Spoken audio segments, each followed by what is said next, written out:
Hai, selamat malam dan selamat bergabung lagi dalam seri latihan public speaking 30 hari ini. Selamat datang di hari ke-6. Di sini kita akan membahas topik mengenai mengembangkan kreativitas. Kreativitas adalah kemampuan untuk berpikir dan melakukan sesuatu yang baru dan unik. Kreativitas biasanya muncul karena adanya dorongan dalam diri, baik itu untuk menyelesaikan masalah melalui solusi-solusi yang lebih baik ataupun untuk memecahkan suatu permasalahan. Ada, beberapa manfaat dari kreativitas ini. Yang pertama adalah tentu aja menciptakan solusi yang lebih baik lagi dan lebih, memudahkan. Biasanya kreativitas ini mendorong seseorang untuk memunculkan sesuatu yang baru dan tentunya lebih baik dari sebelumnya. Yang kedua adalah meningkatkan rasa kepercayaan diri. Tentu aja dengan adanya kreativitas, kita bisa, lebih percaya diri dan lebih mempercayai ide yang kita munculkan, yang kita anggap lebih baik lagi dari sebelumnya. Yang ketiga, melatih kemampuan, berpikir untuk lebih kritis dan lebih dalam lagi. Kemampuan berpikir kritis sangat penting terutama dalam era sekarang ini.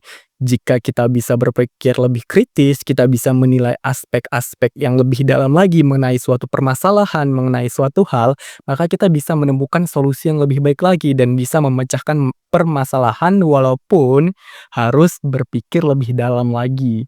Yang keempat, tentu aja meningkatkan kreasi diri dan kekreativitasan kita.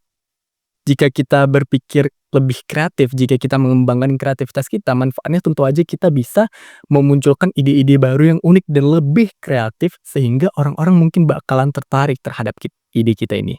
Sebagai contoh nih, mungkin kita sering dengar sih, mengapa Apple bisa ataupun HP seperti smartphone seperti iPhone bisa lebih baik dari Android.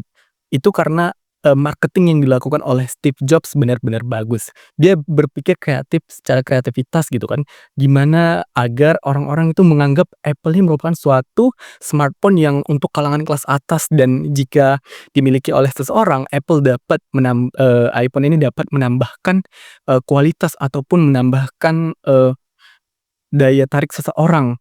Oleh sebab itu, kita sering menganggap bahwasanya Apple ini memiliki produk-produk yang high class dan bener-bener, sulit untuk dijangkau dan mahal sehingga sekalinya kita punya Apple itu bisa meningkatkan daya tarik dari diri kita. Itu merupakan salah satu kreativitasan dari Steve Jobs sendiri selaku founder Apple yang bermarketing ataupun melakukan marketing secara lebih dalam dan berpikir lebih, kreatif.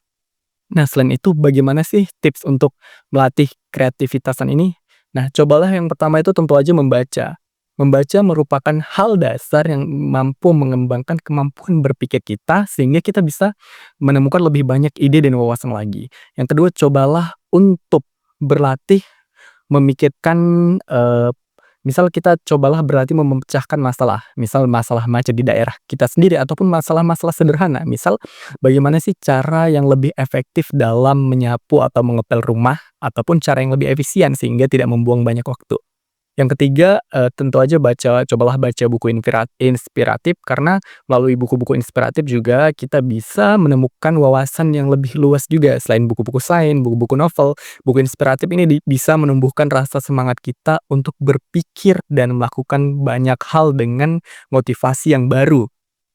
Yang keempat, tentu aja, cobalah untuk bermeditasi. Sebenarnya hal ini penting banget, karena selain melakukan banyak hal untuk mengembangkan daya kreativitas, kita juga bisa mencoba untuk, berdiam diri, meditasi, berpikir lebih dalam, dan menenangkan diri. Sehingga nantinya kita akan memunculkan ide-ide baru yang lebih baik lagi.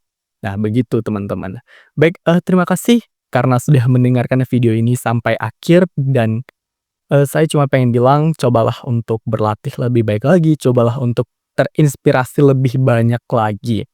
Dan terima kasih telah mendengarkan video hari ke-6 ini dan sampai jumpa di video hari ke-7 nantinya. Jangan lupa terus pantau perkembangan saya selama 30 hari ini. Sampai jumpa semuanya.